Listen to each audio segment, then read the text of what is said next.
I fully appreciate that some of you are probably getting sick of me talking about these things. But there are some viewers of mine because I've got a multi-layered audience in the tapestry that is in JR's place. And some of you are musicians. Hey, Eli, I mean, thanks for bearing with me and watching these things. Hopefully it will inspire you to get out, and start, getting back into music. You said you used to record, you've got the instruments, just go do it. And the fellow who asked me, some bits of advice for a newbie mandolin player too.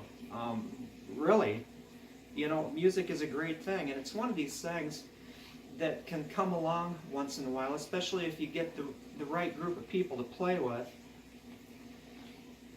It seems like it was almost destined to happen. Now, I was in a group a couple of years ago for a very short time because they had this idea. They wanted me to play the viola and the violin parts, and the fellow who was kind of in charge didn't want any deviation from their vision. And so basically it was like, I quit. You're fired. I quit. You can't fire me. I quit. No, you're fired. You can't quit. I fired you. And that was fine with me because it was just too outlined. There was no room for improvisation, even though the youngster in the group, it's a father and son team, even though the son had kind of a rebellious nature and was like a very talented songwriter and musician, he appreciated it because we'd be up there playing against each other. Because that's what music is. It's a conversation. It's a question and an answer, tension, drama, resolution, sometimes. The father didn't appreciate it, but this group is different. It's not even a group, really. It's a project, as I said before.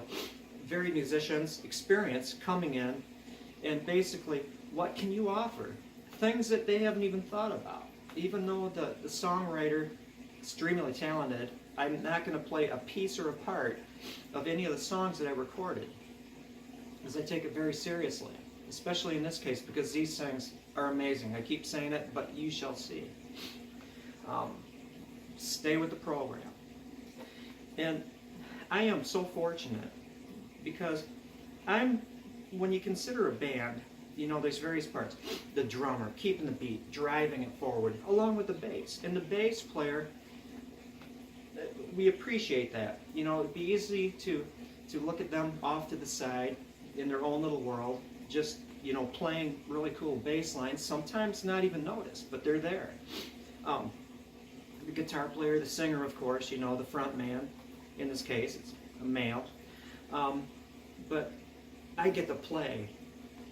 And I'm not saying play music strictly, but I just get to play. I get to have fun. And I'm allowed to come up with things. If you're musically inclined, you realize there are keys, major keys and minor keys. You may think, if you're at the beginning of your learning curve, that say the blues, which I love the blues. I'll put a backing track, blues backing track on YouTube and just play for hours, going from A minor, E, B flat, whatever, just hitting it, what comes, and that's a really good way to practice. I enjoy that more than just like, here is a song that I know, an old-timey fiddle tune, playing it on YouTube and stuff. Where I really shine, I believe, is playing off other musicians because you get kind of hypnotized. But anyway, yesterday I finished up my 2 songs on this, and it was good because those are more rock and roll-y songs. I'm not sure if they were in major keys or minor keys because, in fact, you can blend them. If you were to say A minor, play an A minor scale, there are a variety of A minor scales, and you may think that sometimes things don't fit, but they can. And I like exploring those realms of interesting keys and scales. I can do them on these things. In fact, on one song, I did a part, and they said I was channeling some East Indian music. And the woman in the group said she felt like when she was listening to my solo, she was floating off the ground. And yeah, it really turned out that way. It was really cool. But back to playing. Did this first, and then this one. And I love the interplay between these 2 instruments. Their voices, they're talking, they're speaking with each other, they're carrying on a conversation within the song structure. And I don't necessarily even know GDAE, the same basic instrument, you know, as far as the outline, tuned in fifths. And I might wander into playing the same phrase on this as this, but then instead of going up, I'll go down, you know, so there's this interplay, and then bringing this in and this in, and then carrying them together and then wandering off and then coming back together. It's amazing. And it's funny listening to the drummer.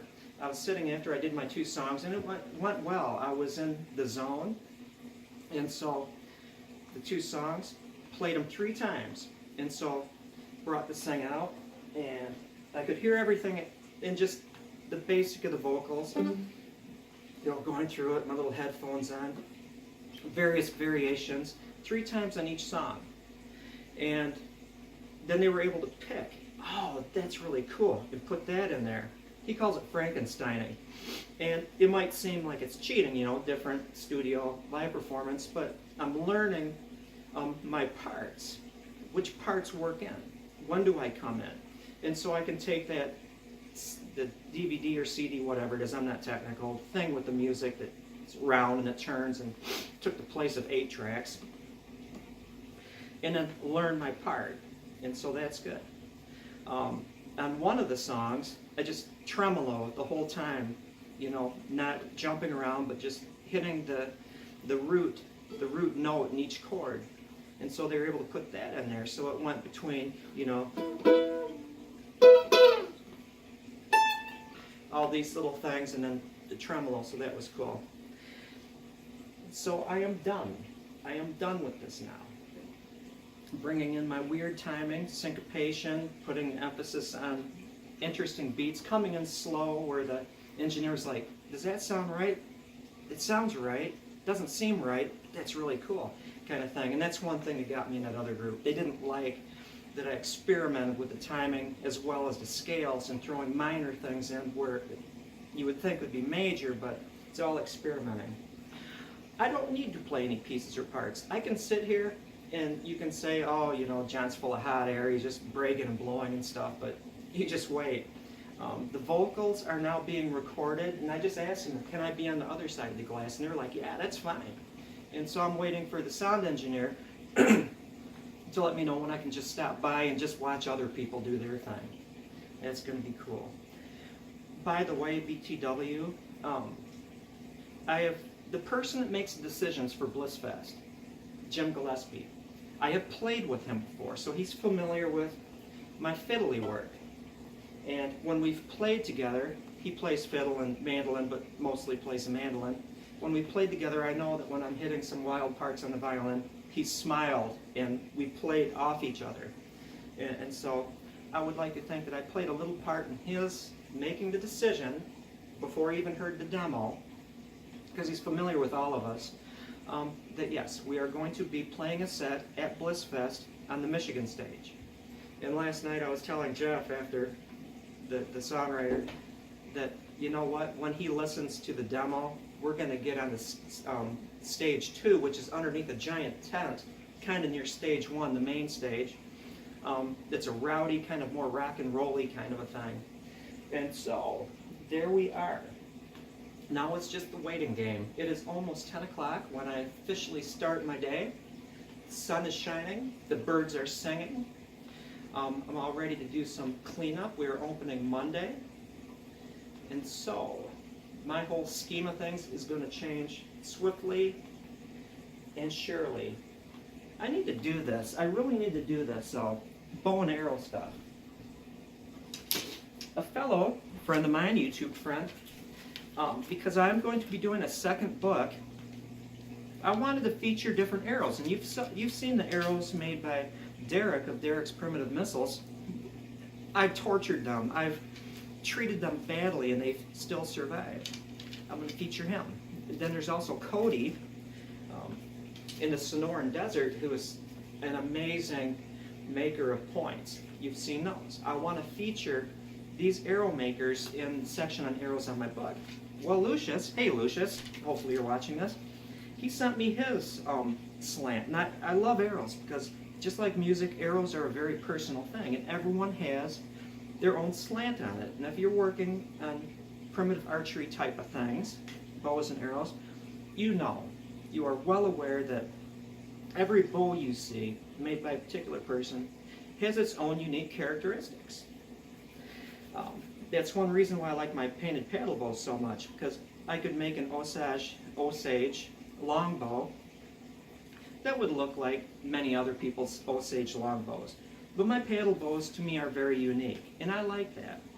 Now arrows, an expression of your art. Lucius loves to do apparently the two feather fletch, and you can see it where a portion is cut out and then the whole feather kind of flops over there, which I'm assuming, looking at it, will give it some spiral stability. But he is a two feather fletcher. And let's see here. And also, it really drives the point home. You can see this, I can pull the vanes away from the shaft. You know, having the vanes glued to the shaft isn't the end all to make arrows fly good. They don't need the stick there to work. I love this. Lucius did a really good job on these things. Whole feather fletching, two feather fletch. Well, whole besides, you know, being trimmed there. And I don't know if this is river cane or switch cane, because simply I've never seen switch cane. He said that switch cane, I think, from the text, is easier to heat straighten than river cane, or vice versa. But since I've never seen switch cane, I don't know. And he's got a stone point on there. And that's a good stone point. It's not of utter perfection like, say, some other people's, but perfection as far as this will work. This will work. And then that has a river cane or... No, I take that back. That's a footed shaft. You can see how he did the wrap over the footing. Did a very good job. And what I like about these, they are very primitive looking. Very primitive looking. He even has a raised knock. You can see that for a pinch grip. And a lot of times, if you work, I gotta have perfection, I've gotta have perfection, you wind up taking some of the character out of things. And so I love this style. Not a perfect point, but a very good point. I would have to say that the fletching on this is perfection, so he did a really good job. Sinew, I believe, that has to be sinew. I'm binding that stuff down. This could have been taken out of time. Good job, Lucius, along with this one. Let's see what's next. A fishing arrow. This is really cool. I'm assuming that's bone and not antler. Isn't that cool? And Lucius mentioned that, you know, he's a short draw person, so, you know, I'm assuming that if you're going to make a fishing arrow, it would be a little bit longer, but, you know, it works. Works for him. Sinew, no fletching. You know, if everything is tuned right for a short shot, you don't have to have fletching. Nice. Again, out of time. And you know what? Maybe he will actually put a comment on here so you can tell. They look very similar. One is greener. One is, I mean, I would say that this is river cane right here, and this is the mysterious switch cane. I don't know. Okay, Lucius. Green one on the top, browner one on the bottom. Which one is switch cane? Which one is river cane? I'm assuming that they are two different materials. Not sure about that. It's not. I don't think it's bamboo. Maybe it is. But that is that. I'm going to let you go now. Hopefully I didn't talk too long. I always like showing off my two friends here. And for you classical violinists out there, this might irk you, because if you see this again, it's probably going to have 4 fine tuners on it. When you're being amplified or you're speaking into a mic, getting the ultimate volume and say, what do you call that, projection out of this instrument isn't as much of a deal as being able to tune it quickly on the fly. And so I'm going to put fine tuners on here. 4 of them. We're just going to have to deal with it. 100-year-old tuners on the Gibby. like steering the Titanic. Boy, I don't want to do it, but I'm going to have to like put modern tuners on this thing, a nice set of Grovers or something, because they're not too good. That is all. You are now released from this formation. Thank you for watching, and stay tuned. When you hear these 4 songs that we did, you're going to be blown away. All somewhat different, but with the variety of instruments and the style, they are definitely within the same family.